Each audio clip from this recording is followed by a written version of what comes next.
The galaxy had many strange names for Earth. Some called it a blue rock, some called it a problem.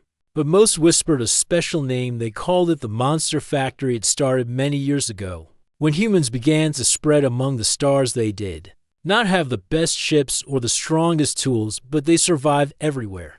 They lived on planets with poison air. They walked in firelands and snowstorms. They even stayed calm when machines broke and food was going either. Species watched and wondered, how did humans not give up? How did they keep moving forward? And why did so many come back stronger after pain stories began to spread? A human soldier lifted a steel wall to save his team. A pilot flew through a burning storm without a shield. A miner worked in the dark for 6 days without sleep and still came back. Alavethes were not normal things. They were like myths, but they were true. So slowly fear began, and with fear came a name, Monster Factory, not because humans made monsters, but because people believed Earth itself shaped them into monsters, into beings that did not break. In one quiet corner of the galaxy, a ship called Toval 9 floated above a trade route. It carried important goods for the Galactic Council. There were guards on board, scanners, drones, and codes, but no one expected pirates that day. At the edge of a red moon, 6 pirate ships appeared. They jammed signals, they broke the shields, and within minutes, they entered the halls of the Toval 9. Screams filled the rooms. Some guards ran, others were captured. Only one stayed standing. His name was Rick. Rick was not big. He did not have metal arms or fire guns. He carried a simple suit, a radio, and a short blade, but when the pirates came close, he moved fast. He used pipes, wires, and walls. He hit one pirate with a loose panel. He kicked another into a power box. When their leader, a tall one with 6 arms, charged at him, Rick ducked and trapped 2 of the arms with a belt. He then slammed a steel plate on the leader's leg and broke it. The pirates screamed in shock, not because of pain, but because they had never seen such calm in the middle of chaos. In less than 15 minutes, Rick took back control. He locked the ship. He flew it toward the nearest station, and he fixed the comms using broken tools. When the council arrived, they found Rick alone in the control room. He was cleaning blood from the floor, not his own. He had no wounds. Rick was silent during questions. He just said one thing: the ship is safe. The Galactic Council started looking into Rick's records. He had no awards. He had no family. He had been on over 40 missions, never asked for leave, never asked for help, never failed. A voice in the council said something strange: we send humans into war, into fire, into dark places, and they return harder. But what if we are not testing them? What if they are the ones testing us? Soon after, Rick was called to a meeting there. A tall figure named Varn, a council watcher, gave him new orders. You will travel to Sector Core. You will join a research base called the Black Vault. You will not ask what is inside. You will follow the voice of Commander Valen. This is a special test. Only you can take it. Rick said nothing. He nodded and left next day. Rick boarded a quiet shuttle. No banners, no crowd, just one small bag and a note in his hand. The note had only 5 words: we see how you end. He looked at the stars through the window. They shined bright, and Koldrick did not know what was waiting for him in Sector Cora, but deep inside, he felt something new. This was not just a mission. This was the real test, and maybe, just maybe, he was not the monster they feared. Maybe he was something else, something they did not yet understand.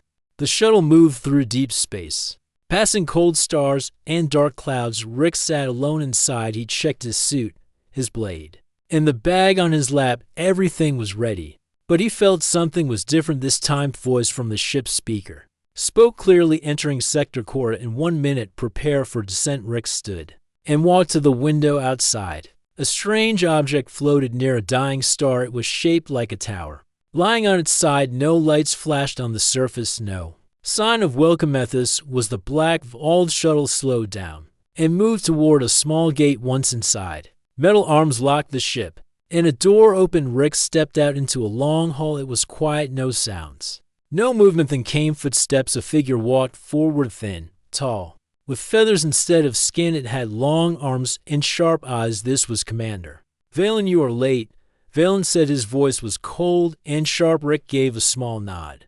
There was dust on the path. Valen turned without a word and walked. Rick followed us. They moved through the base. Rick saw thick walls and strange doors. Each door had a symbol, and strong locks. Some had warning signs in many languages. No one else was insightful and spoke. Without looking back, this place was built long before I joined the council. It holds dangerous things, biotech from lost worlds, creatures that survive death, and machines that think they are alive. Rick kept walking. He didn't ask questions. Valen stopped near a silver gate. This door leads to chamber 12. What is inside does not break walls or burn skin, it breaks the mind. Rick looked at the door. Why send me? Valen stared at him. Because it has tried to break every species that came before, and every one of them failed except yours. You humans resist control. We don't know why. He pressed a code, and the door opened, and inside was a round chamber with smooth walls. In the center was a crystal box, and inside that box floated a thin glowing figure. No mouth, no eyes, no hands, just like this is Unit 12, said Valen. It was made long ago by a race that is now gone. We believe it was used in war, not to fight, but to change the enemy's mind. Rick stepped forward. The figure did not move, but a sudden wave of pressure filled the room. Voices, sounds, memories that were not his own, all rushed into Rick's head. Saw a planet burning. He felt fear that was not his. He heard a voice whisper his name, but he stood still. His heart beat steady. Valen watched from behind glass. He turned to a small group of observers. They were scientists, all silent. He does not fall, not even a shake inside the chamber. Rick looked at the glowing figure. It was not attacking. It was learning, testing him. So Rick sat down on the cold floor. He closed his eyes and waited. The figure sent more thoughts. Pain from the past, loneliness, lost, fake images of Earth and ruins. But Rick stayed calm. He pushed back with silence. He showed no fear. Days passed. Each hour the figure tried something new, but Rick did not break. In the fourth day, something strange happened. The figure stopped glowing. It became still, thin. A soft voice entered Rick's mind, not a sound, but a thought that had form. What are you? Rick opened his eyes. He did not speak with his mouth. He thought clearly. I am human. The figure paused. Not like others. You do not fall. You do not scream. Why? Rick thought again. Because we fall many times before, so when the real fall comes, we stand. The figure became brighter, then faded, then bright again. Valen watched the screen in shock. This has never happened. It never speaks. It only breaks minds. In the chamber, Rick stood. He placed one hand on the crystal wall. Why do you test us? The figure replied. I did not know. I only wake when minds enter. Then I look, then they break. But you did not. Rick stepped back. Maybe you were not testing us. Maybe we're testing you. The lights in the chamber flickered. The figure stopped glowing. Valen called Rick back. He pressed a button to open the door. Rick stepped out, his face calm, his mind clear. Valen looked at him. You did something in there. It has changed. We need to understand why. Rick looked at the chamber. It saw something new, not power, not control. It saw choice. Valen paused. This is only the start. Something old has been touched, and it is waking. Rick gave a small nod. I will stay until we know what it truly is. And so the human from the monster factory became the only one to stand before Unit 12 and return whole. But the true reason behind this test was still hidden, and something deep inside the black vault had just started to move. Inside the black vault, the air felt colder each day. The lights stayed dim, and the walls gave off a low hum. Rick continued his visits to Chamber 12. No one forced him. He went by choice. Each time he entered, the crystal box lit up. The glowing figure inside Unit 12 floated silently. It did not move its body, but its thoughts were loud. Rick had learned to block them. He had also learned something strange. The more he blocked, the more curious it became. At the first time, it sent him fake memories. He saw himself on Earth as a child. He saw his home on fire. He saw people screaming his name, but Rick had never seen fire like that. He had never lived in that house. He knew it was false. He opened his eyes and said nothing. He let the memory pass. Second time, it tried to change his emotions. Sadness, fear, anger. It sent waves of feeling, like wind blowing against his thoughts. Rick sat still. He remembered something an old soldier once told him. Feelings are like storms. You cannot stop the wind, but you can build strong walls. So he did. He built walls inside his mind, and 12 could not break through. The fifth visit, something changed. The figure stopped trying to control him. It began to ask questions. Why are you different? Why do you not scream? Why do you not run? Rick gave simple answers. Because I have seen fear before, and I know it passes. 12 paused, then asked, what do humans fear most? That question stayed in Rick's mind. Even after he left the chamber, he asked Valen the same question later in the control room. What do humans fear most? Valen looked confused. I thought you were the one to answer that. Rick leaned back in his chair. He thought for a long time. I did not know. Maybe we fear losing what makes us human. Valen said nothing, but his eyes showed concern. Over the next few days, Rick kept returning to the chamber each time 12 asked more. It wanted to know how humans dream, how they feel joy, how they choose between right and wrong. It did not understand kindness. It did not understand pain that does not destroy. It had seen pain before, but it always ended in silence with Rick. It was different. He felt pain and still stood up. Scientists watching from the control room kept writing notes. They were seeing something new. 12 was learning, not attacking. And Rick was the reason. But outside the chamber, the vault itself began to change. Small systems started to fail. Energy flickered. Security lights blinked. For no reason, Valen grew worried. He checked the systems himself. He found no clear cause. It is not 12. Its power levels are stable, but something is not right. Rick walked to the central control deck and looked at the star maps. One small station blinked on the screen. It was marked red, abandoned. What is that? Rick asked. Valen stepped closer. Old research post, lost contact long ago. Too close to the dead star. We thought it was destroyed. Rick stared at the blinking light. Can I go there? Valen shook his head.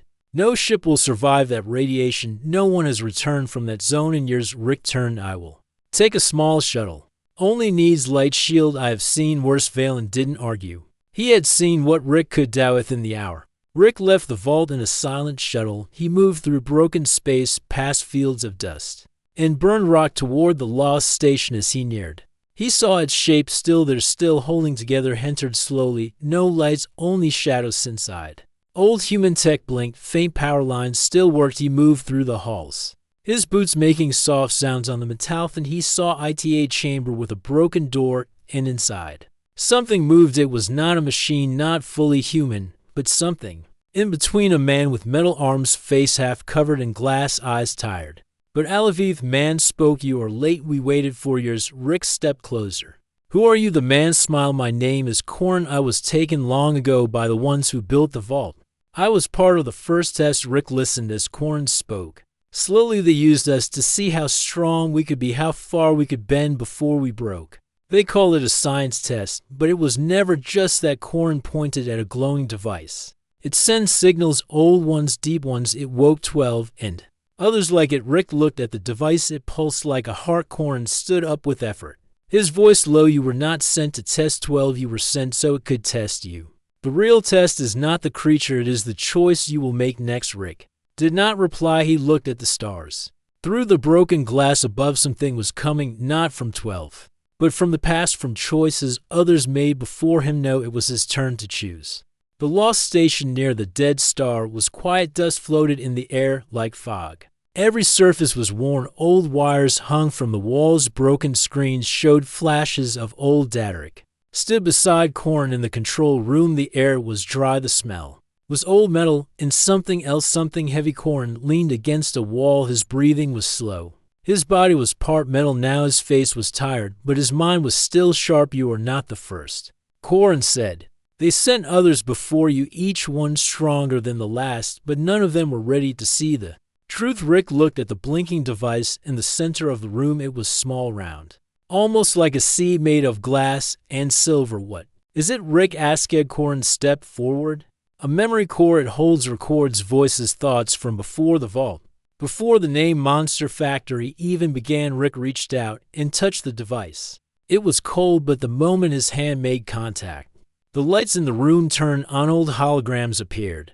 They showed images of Earth, of humans, and labs, of ships, leaving, of voices calling out in many languages. The voice of a woman played through the speakers. She spoke clearly. Project Echo continues. Human subjects have shown rapid change. Pain increases, strength loss increases, focus. Fear becomes power. Rick's face stayed calm, but something inside him turned cold. They were watching us, not just helping, but pushing. Corin nodded yes. They gave humans problems, traps, danger, then stood back and watched how we changed. The hologram changed again. It showed a younger Corin. He was being fitted with a machine on his back, wires going into his spine. I volunteered, Corin said. I thought we were helping others, but we were helping them test how much we could take, Rick stepped. Back the screen now showed a list names of people, dates, ships that never returned. Most of them were sent into zones full of biothreats, artificial creatures, mind traps like Unit 12. And when they broke, their names were erased. Rick looked at the last name on the list. It was Historic, assigned to Sector Core status. Unknown, turned to Corn, so I was not sent to fix anything. I was sent to see if I would break like the others. Corn lowered his head. Yes. But you didn't break, you spoke to it, you made it pause, you made it ask questions. Outside the station, the dying star pulsed once. A wave of energy passed through the wall. Corn looked toward the window. It is spreading. The signal from this station woke more than just 12. There are others, not here, but far, sleeping until now. Rick looked at the core again. There was a button beneath it, a simple round key. Corn saw Rick's hand move toward it. That key will activate the old beacon. It will call everything that was built to test humans. Every broken experiment, every mind weapon, they will all come. Rick paused. What happens if I destroy it? Corn stepped closer. Then it ends. The vault stays closed. The truth stays buried. You go home. The galaxy forgets again. Rick stayed silent. He looked at his reflection in the glass. A human face, a calm stare. But a storm behind the ice. Corn's voice dropped lower. The council says humans are strong. But what they really mean is this: we keep standing when others fall. They fear that. Rick pulled his hand back. He turned to Corn. I won't press it, not yet, but I need answers first. I need to face 12 again. This time with truth. Corn nodded. I will go with you. My time is ending anyway, but maybe I can help one last time. They left the station in the same small shuttle. Corn sat near the window. His body was weak, but his spirit felt lighter as they flew. Rick checked the power system. It was stable. The energy around the dead star was dropping back at the vault. Alarm sounded. Valen rushed to the docking gate when the shuttle landed. He saw Rick step out with Corn beside him. Valen's eyes narrowed. You left against my order. Now you return with one of the lost. Rick walked past him. Lock down the vault. We are not safe anymore inside the command room. Rick showed Valen the memory core. The scientists watched the old recordings with wide eyes. Some turned pale, some turned away. Valen listened without speaking when the last image faded. Rick looked at him. You used us. You turned Earth into a lab. Valen raised a hand. We never meant harm. We wanted to understand strength. Yours is unique, to fast, to wild. We needed to know how it worked. Rick stared at him. And now you know. So what will you do with that knowledge? Valen said nothing. Rick turned to the others. I'm going back into the chamber. 12 needs to see this. It needs to understand where we come from. Not fear, not pain, but choice. Corn stood slowly. I will stay outside if I enter. It might sense too much. Rick entered chamber 12. One last time figure floated as before, but the glow was dim, as if it waited. Rick placed the memory core on the ground. He let the thoughts flow, not hidden, not block it. 12 reached out, not to hurt, but to see. Looked through his memories, through Earth's pain, through the test that had become a cyclethan. The light inside 12 changed. It turned soft, then still. You carry many scars. It Cedric nodded, but I choose what I become for the first time. The figure inside the crystal lowered its head. I see now. You were never the subject. You were the answer outside. Corn felt the energy shift. Valen watched the monitors. The vault became quiet. Something old had ended, but something new had started. The black vault was silent after Rick's last visit to chamber 12. The glowing figure no longer pulsed with power. Instead, it seemed calm, almost peaceful. Rick stood outside the chamber with Corn and Valen. Valen looked at Rick with tired eyes. We need answers now. This is beyond anything we planned. Rick nodded. I know. But the answers are not simple. Corn leaned on a console. The truth is heavier than we thought. Humans were not only tested, they were made to test back. Valen looked confused. Explained. Corn's voice was low. The council sent humans to places full of dangers, biotech weapons, creatures with mind control. They wanted to see if humans would break or survive, but humans did not only survive, they changed. The test itself, they became the test. Rick added. 12 was never meant to be just a weapon. It was a mirror to see what happens when the enemy fights back with mind. And with Valen's feathers ruffled in thought, so what is the real threat? Now Rick's eyes were steady. The real threat is us. If we lose what makes us human, we become the monsters they feared. Valen looked at the control panels. Is that why you return with Corn? Yes, because Corn knows the first part of this cycle, the start of the test, and I need to face it all. To find how to end it, the council watchers watched closely. They whispered plans and worries. Some wanted to shut down the vault. Others wanted to study Rick and 12 more, but Rick made his choice. I will enter Chamber 12 again this time. Not to fight, but to show the truth. Valen nodded. We will support you, but be careful inside the chamber. Rick stood alone. The crystal walls shimmered. The glowing figure waited. Rick reached out and touched the glass. He thought of Earth, of all the pain and loss, but also of hope and choice. He told 12 without words. I am not your enemy. I am the result of many tests, but I choose my own path. The figure inside shifted. It sent images of battles and broken minds. It showed fears and memories of control. Rick stayed calm. He answered with his own thoughts. I choose kindness. I choose courage. I choose to stand. Even when broken, the light inside 12 grew stronger, but it did not attack. It listened. Suddenly, the chamber shook. Alarms rang in the vault. The energy from the dead star pulsed stronger outside. Valen and Corin rushed to the control room. Something is waking, something beyond 12. Corin looked at the screens. Old signals are active. The tests are multiplying. They are spreading across the galaxy. Valen's eyes were wide. We must stop this before it grows back inside. Rick and 12 faced each other. The figure sent a new thought. You carry the weight of many. Can you bear it? Rick did not hesitate. I must, because if I do not, the test never ends. The chamber glowed. With light, 12's form expanded and softened. It spoke with a voice clear and strong. You are the real test. The choice is yours. Rick stepped forward. He reached out and touched the crystal again. Then I choose to end this cycle, to break the chain of fear and control the light. Burst energy flowed through the vault. Machines hummed to life. Creatures in hidden cells stirred. Valen called out. We are losing control. Systems are activating everywhere. Corin gripped the console. The old tests are responding. If we do not act now, they will escape. Rick turned to Valen. We must shut down the vault, destroy the source of this cycle. Valen nodded. Then we have no time together. They worked. They shut down power nodes. They closed gates, but the vault resisted. It was built to survive war, and Disasturkerin stayed behind to keep systems online. He looked at Rick. Go finish this. I will hold the line. Rick hesitated, but Corin smiled. Your choice. Be human. Rick ran to the core chamber. He found a panel with a red button. The source of the vault's power. Pressed it hard. The vault shook violently. Lights went dark. The humming stopped outside. Alarms faded. The creature's quiet. Rick fell to his knees. He was tired, but his heart was steady. Valen and Corin met him outside. Corin smiled weakly. You did it. You broke the cycle. Valen nodded slowly. The monster factory is no more, but humans are free now to choose who they become. Rick looked at the stars again. The dead star outside the vault was fading, its energy returning to the galaxy. He smiled, because the real test was over and humanity had passed. The black vault was quiet after the power shut down. No lights, no machines, no humming sounds. Rick stood near the chamber where Unit 12 once glowed. The crystal box was dark. The figure inside was gone. Corin sat nearby, his breathing slow and calm. Valen watched the control panels. Everything was silent. Rick felt a weight lift from his chest. The vault had held secrets for too long.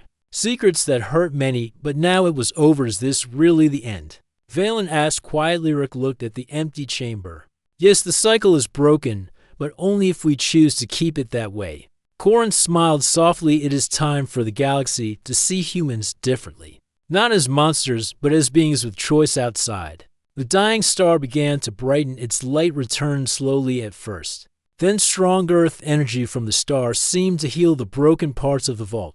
Rick looked at the sky through the wide window. He thought of Earth, of his home, of the people waiting for him. Valen walked over. We need to send a message. Tell the council what happened here. They must know the truth. Rick nodded. We will, but carefully. Some may fear this truth. Fear change. Corin reached out. Then let them see what humans truly are, not weapons or monsters, but survivors who choose hope. The council received the message weeks later. News of the vaults and the awakening of Unit 12's peace and the courage of the single human galaxy was quiet at first.